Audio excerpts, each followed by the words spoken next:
Hello नमस्कार। Hindi classes में अतुल में आपका एक और फिर से हार्दिक स्वागत और अभिनंदन। आज की इस वीडियो में हम करेंगे हिंदी के जो है पद्यांश, जो कि कॉम्पिटिटिव एग्ज़ाम्स में जो है बार बार पूछे जाते हैं। तो चलिए आज करते हैं। जो पहला पद्यांश रहता है स्क्रीन पर आप देख सकते हैं। निर्देश दिए गए हैं कि प्रश्न नंबर जो संख्या है 1 से 5 के लिए नीचे दिए गए पद्यांशों को पढ़कर इन प्रश्नों के उत्तर दीजिए। तो पहला पद्यांश को हम पढ़ने जा रहे हैं। स्टार्ट करते हैं। आज का जो पद्यांश रहता है, लक्ष्मी थी या दुर्गा थी वह स्वयं वीरता की अवतार, देख मराठे पुलकित होते उसके तलवारों के बार, नकली युद्ध व्यूह की रचना और खेलना खूब शिकार, सैन्य घेरना दुर्ग तोड़ना ये थे उसके प्रिय खिलवाड़, महाराष्ट्र कुलदेवी उसकी भी आराध्या भवानी थी, बुंदेले हरबोलों के मुँह हमने सुनी कहानी थी। खूब लड़ी मर्दानी वो तो झांसी की रानी थी। तो इसमें जो पहला पद्यांश यहाँ पे पूछा गया है कि उक्त पद्यांश का सही शीर्षक हो सकता है। इसमें विकल्प दिए हैं आपके पास, झांसी की रानी, 1857 का गद्दर और अंग्रेजों का आक्रमण, या फिर जो है महाराष्ट्र की कुलदेवी। तो इसका जो उचित विकल्प रहेगा विकल्प नंबर, यानी उक्त गद्यांश का जो सही शीर्षक हमने ढूंढना है। तो सही शीर्षक होगा हमारा झांसी की रानी, यानी कि फर्स्ट ये इसका उचित विकल्प होगा।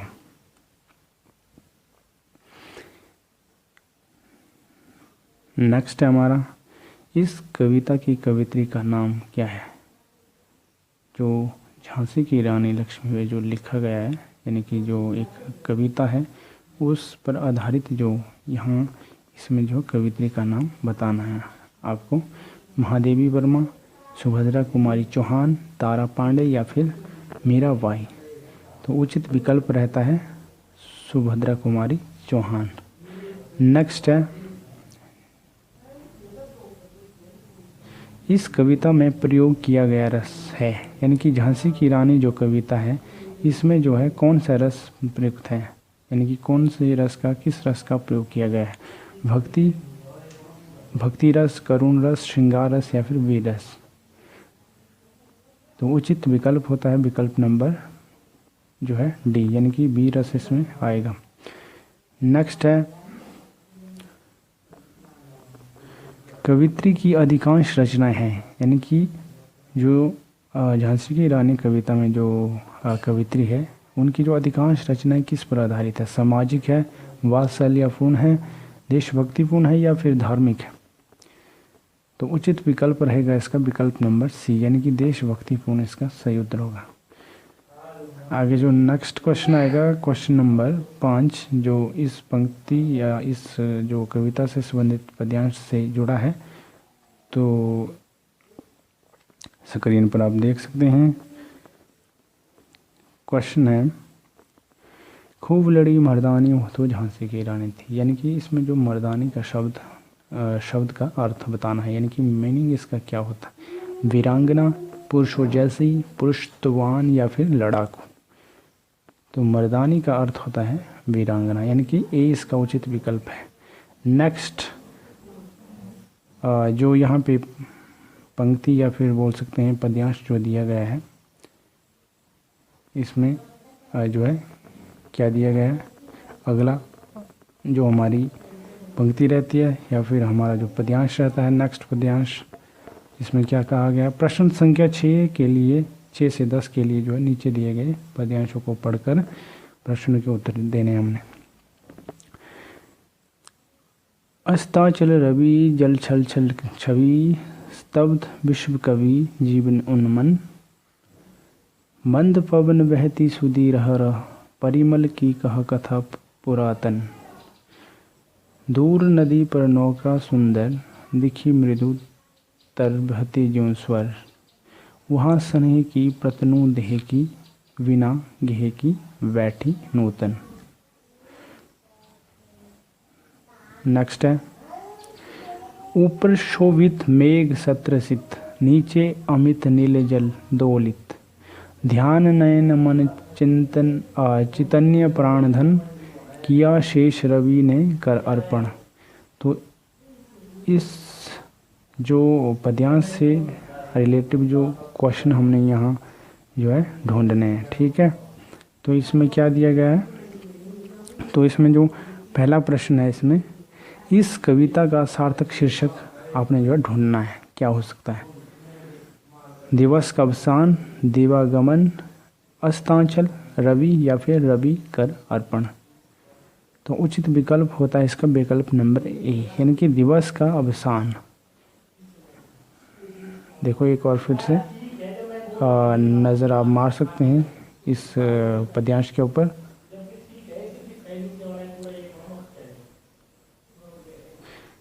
दिवस का अवसान इसका शीर्षक होगा। तो इसका जो नेक्स्ट प्रश्न है स्क्रीन पर आप देख सकते हैं, प्रश्न नंबर है दूसरा इसका कि इस कविता में छायावादी कवि निराला ने जो है क्या पूछा है इसमें। तो विकल्प आपके पास पहला है, प्रकृति का मनोरम चित्रण किया है, अस्तगत सूर्य और उसकी प्रतीक्षा में रथ संध्या का वर्णन किया है, मादक भावनाओं की अभिव्यक्ति की है, या फिर सूर्यास्त का चित्रण किया है। तो उचित विकल्प ढूंढना है आपको इसमें से। तो सही विकल्प होता है इसका विकल्प नंबर बी, यानी कि अस्तगत सूर्य और उसकी प्रतीक्षा में रथ संध्या का वर्णन किया है इसमें। नेक्स्ट प्रश्न है इसका, प्रश्न नंबर जो इसका तीसरा रहता है इस जो पद्यांश का 7।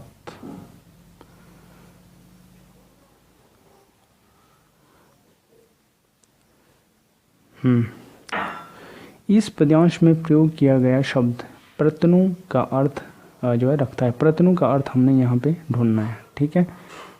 प्रमुदित, क्षीण, मृत या फिर प्रेत, क्या होता है इसका राइट आंसर। तो राइट आंसर होगा इसका बी, यानी कि क्षीण इसका सही उत्तर होगा। प्रतनु का जो उचित विकल्प होगा क्षीण। नेक्स्ट है,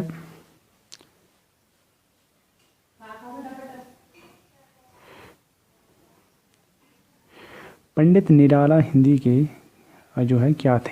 यहाँ पे विकल्प आपके समक्ष जो है 4 दिए गए हैं। विकल्प नंबर ए बोलता है कि श्रेष्ठ साहित्यकार थे, सेकंड है लेख तथा कवि दोनों थे, थर्ड है सामाजिक कवि थे, या फिर प्रख्यात तथा सर्वोत्कृष्ट छायावादी कवि थे।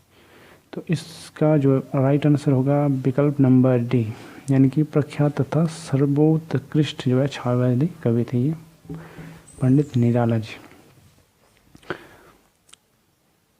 नेक्स्ट जो क्वेश्चन रहता है, उपयुक्त पद जो में प्रयुक्त गेह शब्द का प्रयोग अर्थ रखता है। तो गेह शब्द का जो हमें अर्थ यहाँ पे ढूंढना है। विकल्प है आपके पास दिए गए हैं, गेहूँ, एक जीव, घर या फिर द्वार। तो राइट आंसर होगा इसका विकल्प नंबर सी, यानी कि घर इसका सही उत्तर होगा। ये हो गए हमारी यहाँ पे 2 पद्यांश या फिर 2 जो है पंक्तियाँ। और अब करते हैं हम नेक्स्ट जो पद्यांश की ओर रुख। तो हमारा नेक्स्ट पद्यांश रहता है 11 से लेकर 15 के लिए।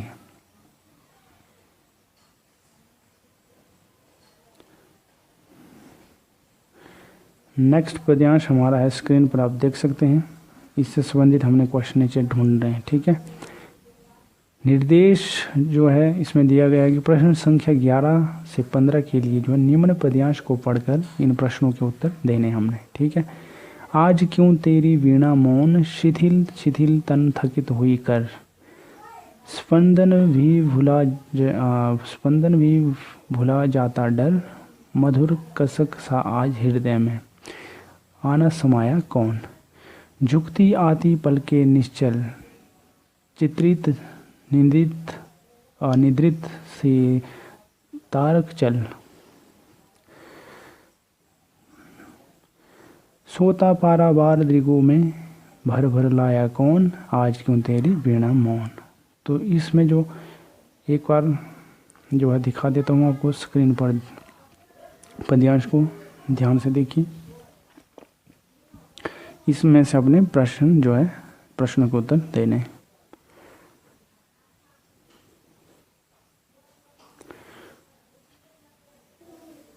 तो इसमें जो है इस पद्यांश में जो पहला प्रश्न बनता है आज का कि इस कविता के रचयिता है कौन है? इस कविता के रचयिता सुमित्रा नंदन पंत, सुभद्रा कुमारी चौहान, महादेवी वर्मा या फिर मीराबाई। तो राइट आंसर क्या होगा इसका? तो राइट आंसर होगा इसका विकल्प नंबर सी, यानी कि महादेवी वर्मा का ये पद्यांश है। ठीक है, अब नेक्स्ट जो अगला क्वेश्चन रहता है इस पद्यांश से रिलेटिव जो है वो रहता है हमारा प्रश्न नंबर 12, यानी कि इसका होगा, इस पद्यांश का होगा दूसरा प्रश्न। ठीक है, तो प्रश्न कहता है कि नीरजा से उद्धृत इस कविता का आशय है क्या है? न जो है न जाने आज क्यों उसकी हृदय तंत्री बज नहीं रही, दुखों से आपूरित जो है हृदय तथा नेत्रों के अश्रु में होने के बावजूद वीणा मौन क्यों है, विरह व्यथा की कसक तन मन को व्याकुल बना रही है, फिर भी आहें नहीं भरी जाती, और रहस्य प्रकट करने में न जाने में क्यों असमर्थ, या फिर विरह व्यथा की कथा जो है अकथनीय है। तो राइट आंसर इसमें क्या होगा? विकल्प जो आपके समक्ष 4 दिए गए हैं, तो राइट आंसर होगा इसका विकल्प नंबर बी, यानी कि दुखों से आपूरित हृदय तथा नेत्रों के अश्रु में होने के बावजूद जो है वीणा मौन क्यों है, ये जो है इसका राइट आंसर है। नीरजा से उद्धृत इस कविता का आशय, यानी कि नीरजा कविता है उसमें से ये जो है आशय पूछा गया है, तो आपको ये हमने बता दिया है। नेक्स्ट जो क्वेश्चन रहता है, इस कविता का उपयुक्त शीर्षक होगा, यानी कि जो है कविता का शीर्षक हमें ढूंढना है, क्या होगा इसका?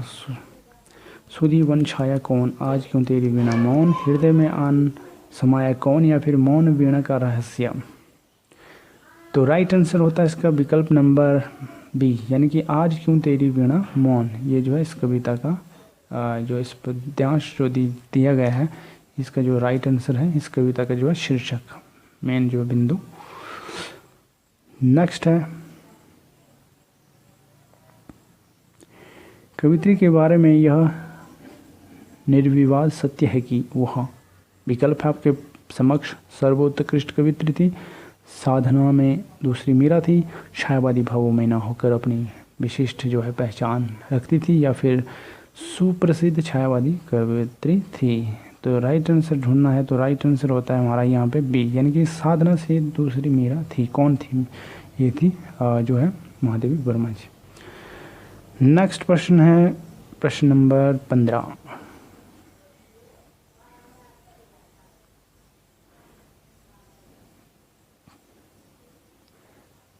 प्रश्न नंबर 15, भाव व्यंजन की दृष्टि से यह कविता कैसी है? दुर्बोध रचना है, शेष रचनाओं में एक है, आरंभिक रचना है, या फिर प्रकृति चित्रण में दृष्टि की दृष्टि से जो बेजोड़ है। तो उसमें जो राइट आंसर ढूंढना है, तो राइट आंसर क्या होगा इसका? राइट आंसर होगा इसका बी, यानी कि शेष रचनाओं में एक जो है शेष रचनाओं में एक है। ये कौन? भाव व्यंजना की दृष्टि से महादेवी वर्मा की जो है कविता। तो इस तरह से हमारे जो आज यहाँ पे पद्यांश जो कवर हो चुके हैं, जो कि यहाँ पे 3 पद्यांश थे।